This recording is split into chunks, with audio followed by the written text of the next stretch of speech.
Have you ever imagined a vehicle so small it looks like a toy, yet brave enough to crawl through mud, climb mountains, and survive places where modern trucks would panic? Most people think off-road machines must be big, loud, and heavy. But history tells a very different story. Decades ago, engineers built off-road vehicles so tiny they could fit in a hallway, yet tough enough to cross farms, battlefields, deserts, and jungle paths. These weren't concepts or experiments. They were real machines driven by real people in real situations. And today, you're about to discover the smallest vintage off-road vehicles you won't believe actually existed.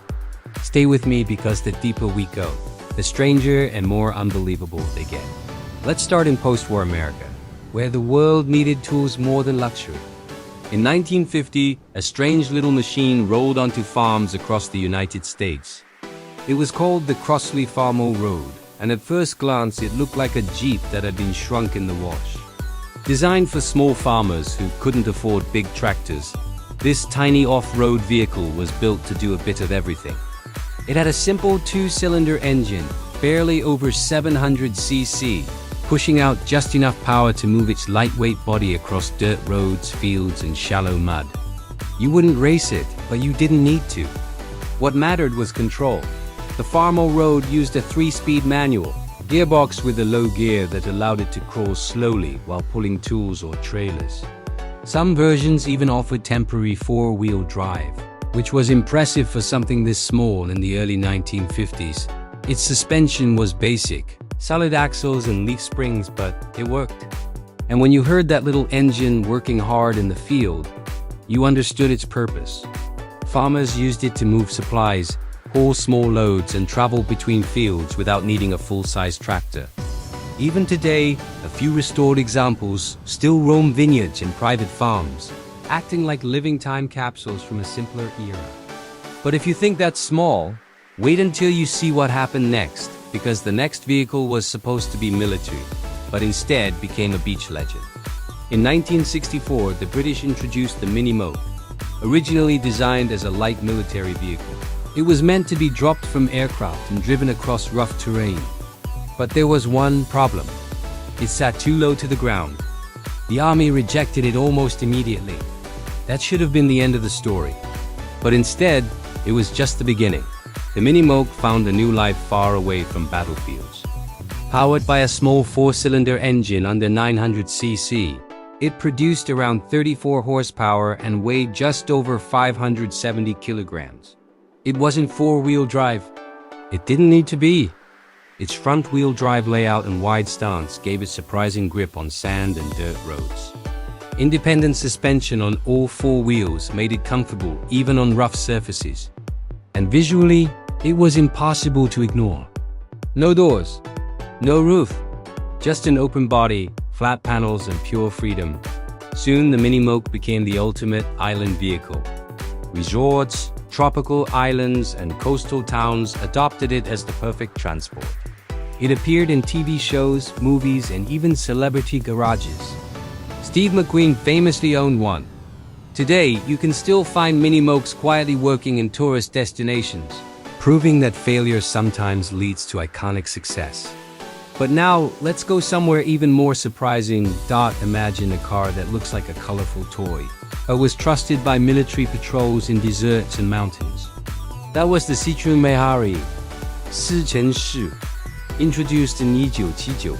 It was the rugged version of a cheerful French utility vehicle. Underneath its playful plastic body was a serious off-road setup. A small 2-cylinder engine produced just under 30 horsepower, but the vehicle weighed less than 600 kilograms. That power-to-weight ratio made all the difference. The Méhari Citroën featured selectable 4-wheel drive and a low-range gearbox, allowing it to climb steep trails and cross sand with ease. Its independent suspension and tubular chassis gave it comfort and durability where larger vehicles struggled. And the plastic body wasn't just for looks. It didn't rust, it was easy to clean, and it handled harsh environments surprisingly well. Despite its toy-like appearance, the Méhari was used by military units, patrol forces, and rescue teams. It crossed African deserts, mountain paths, and remote regions where bigger vehicles simply couldn't go. Some are still in use today on Mediterranean islands, carrying supplies through narrow paths that modern SUVs can't even access. Feeling confident about these small machines? Good, because now we're heading to Japan, where compact off-road engineering became an art form. In 1974, Daihatsu introduced the Taft, a tiny but serious off-road vehicle whose name stood for tough and almighty four-wheel touring vehicle. And it wasn't just marketing.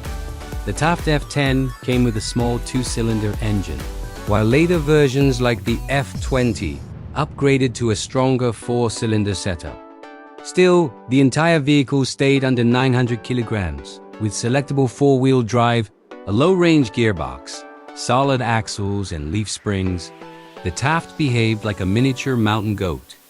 It climbed rocky paths, crossed mud, and handled terrain many larger vehicles avoided. Visually, it looked like a mini Land Cruiser. Boxy, compact, and confident.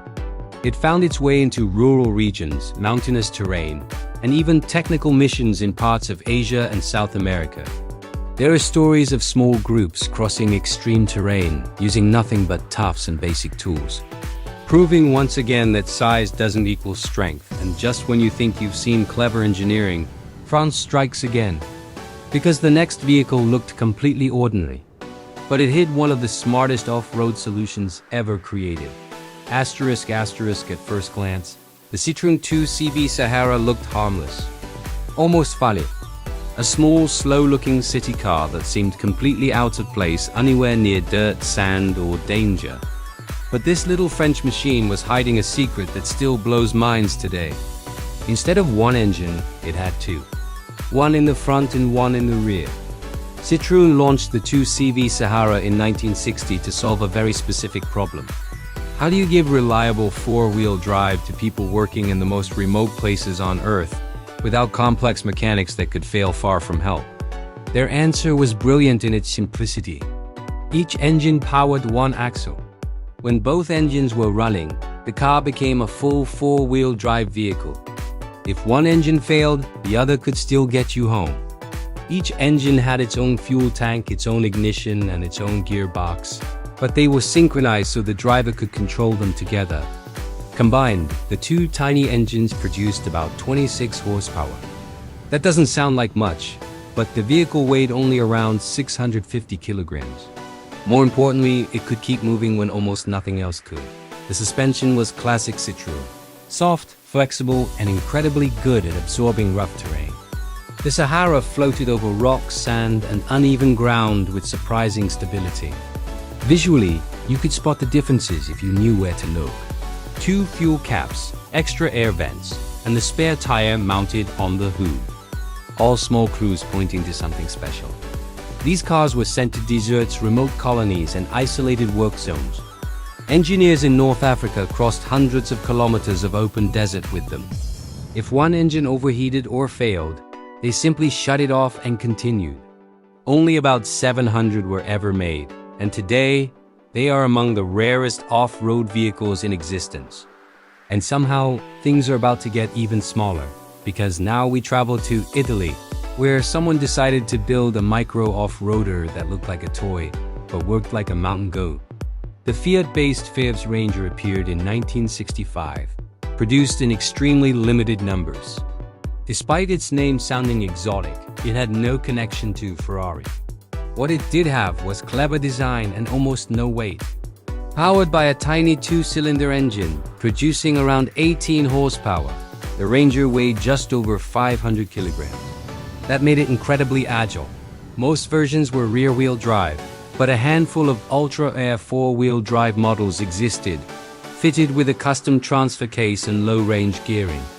Its independent suspension and small size allowed it to float over terrain rather than dig into it. That meant fewer chances of getting stuck. Visually, it looked like a shrunken Jeep with upright panels, exposed headlights, and oversized tires for its size. It was used on farms, in mountain regions, and even by rescue teams in the Alps, where narrow trails and steep climbs made larger vehicles useless because so few were built. Surviving Rangers are now museum-level collectibles.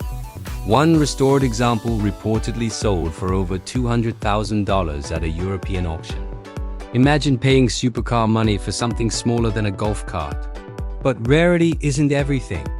The next vehicle proves that even legendary sports car brands once tried their hand at tiny off-road machines. In the mid-1950s, Porsche built something that feels almost unreal today. The Porsche 597 Jagdwagen was created for a West German military competition. It was Porsche's first true off-road vehicle, powered by a rear-mounted air-cooled flat-4 engine, producing about 50 horsepower. It offered impressive performance for something weighing under 900 kilograms. It featured full-time four-wheel drive and a 5-speed manual gearbox with low range, which was advanced for its time. Its independent suspension with torsion bars allowed excellent wheel articulation and comfort over rough terrain. Unlike many military vehicles, it handled well at higher speeds and felt stable even when pushed. Visually, it was minimal and functional. Flat panels, open body, wide tires.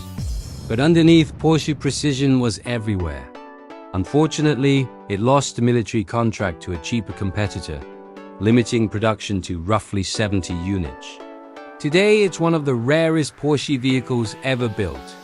Some even ended up in the hands of European aristocrats, used not for war, but for hunting trips across rugged estates. And now we leave the world of cars entirely. Because the next machines didn't even pretend to be stylish. They were built purely to work. Mini crawler dumpers started appearing across Europe and Japan in the 1960s. These tiny tracked vehicles looked like mini tanks with cargo beds, powered by small gasoline or diesel engines producing as little as 5 to 12 horsepower. They relied on tracks instead of wheels to go where nothing else could. Weighing under 500 kilograms, they could climb steep slopes, crawl through mud, snow, and loose gravel, and carry heavy loads in spaces too tight for trucks. They were used on construction sites, farms, mines, ski resorts, and mountainous regions. Some were even adapted for military use in jungle environments, where tracked movement was more reliable than wheels. Watching one of these crawl uphill feels unreal, like physics forgot its own rules. But if tracks impressed you, prepare yourself. Because now we enter the world of micro-military vehicles built to survive mountains. In 1959, Austria introduced the Steyr-Puch Haflinger. Less than 3 meters long, narrow, and open, it looked almost fragile. But appearances were deceiving. Powered by a flat 2-cylinder engine producing around 27 horsepower, the Haflinger weighed just 600 kilograms. Combined with permanent 4-wheel drive and a low-range gearbox, it became unstoppable. Independent suspension on all 4 wheels and high ground clearance allowed it to climb steep alpine slopes, cross rocky terrain, and navigate paths barely wider than the vehicle itself. Armed forces across Europe used it for patrols, border control, and transport in mountainous regions. Even today, many Haflingers are still working on farms in the Alps, proving just how durable these little machines were. And now it's time for something completely different. Something that looks like it escaped from a science fiction movie. The TerraJet didn't look like a vehicle you would trust with your life. In fact, the first time you see one, it looks more like a strange toy than a serious machine. Low, wide, and almost cartoonish, the TerraJet appeared in the United States during the 1960s, designed for one specific purpose: go where nothing else could. Swamps, flooded fields, snow, mud, and frozen lakes. Places where wheels failed and roads didn't exist. And somehow, this tiny machine handled them all. Powered by a small 2-cylinder engine producing between 7 and 12 horsepower, the TerraJet didn't rely on speed or power. It relied on balance and traction. Weighing only around 270 kilograms, it used 6 oversized balloon tires and permanent 6-wheel drive. That setup allowed it to float over soft ground and even move across water. Yes, water! The TerraJet was fully amphibious. It could drive straight into a lake, float across, and climb out the other side without stopping. Its transmission was a simple belt-driven system, smooth and reliable. Steering was basic, and the fiberglass body kept weight low and corrosion away. Farmers used it in flooded fields. Hunters relied on it in swamps. In Alaska and Canada, people trusted it to cross frozen terrain where a mistake could be fatal. Even today, some TerraJets are still in use, quietly proving that sometimes the weirdest designs are the smartest. At this point, you might be thinking you've seen the limits of small off-road vehicles. Tiny engines, light frames, clever tricks. But now it's time to talk about machines that look like toys but were designed for real military and industrial work. Vehicles so small that soldiers could lift parts of them by hand, yet capable of hauling weapons, supplies, and equipment through extreme terrain. During the mid-20th century, several armies around the world realized something important. Bigger vehicles were not always better. In narrow mountain passes, dense forests, and soft ground, large trucks became liabilities. What they needed were machines that could move quietly, turn sharply, and go where roads didn't exist. This is where ultra-compact military off-road vehicles entered the scene. Some of these machines were barely wider than a human body, narrow enough to pass through forest trails, light enough to be transported by helicopter or rail, yet tough enough to survive military abuse. One of their biggest advantages was psychological. Enemy forces often underestimated them, a mistake that proved costly. These vehicles didn't rely on armor or firepower.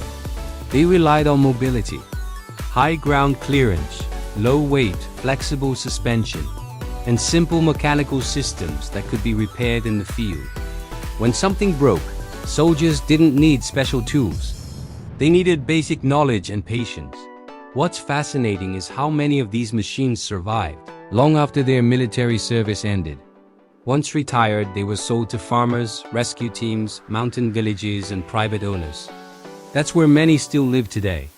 Not in museums, not behind glass, but out in the wild, still working. Some of the smallest off-road vehicles ever made weren't even designed as vehicles in the traditional sense. They were tools, utility machines meant to carry loads, not people. And yet their off-road capability often surpassed that of full-size trucks.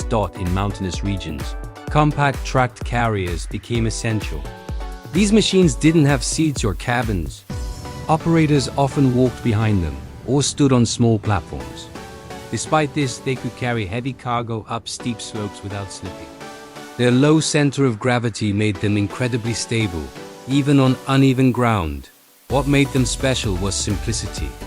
Few moving parts, strong frames, reliable engines. These machines were built to work every day, not to impress anyone. And because of that, many of them outlasted far more complex vehicles. As technology advanced, the world moved toward bigger engines and heavier machines. But in remote areas, small off-road vehicles never disappeared. They evolved quietly. The lessons learned from these vintage machines influenced modern designs more than most people realize. Today's compact utility vehicles, side-by-sides and micro 4x4 owe a lot to these early pioneers. Lightweight construction, modular design, focus on traction instead of speed. These ideas came from decades of trial and error by engineers who understood one simple truth. You don't need size to conquer terrain. You need intelligence. Collectors now hunt for these vehicles not just because they're rare, but because they represent a lost mindset. A time when engineers solved problems with creativity instead of complexity. When vehicles were built for purpose, not comfort. Some of the machines you've heard about today were built in numbers so small that even seasoned collectors have never seen one in person. Others were dismissed as failures, only to become icons decades later.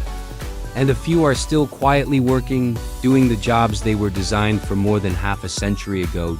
And now, as we approach the end of this journey, there's one final truth that ties all of these machines together.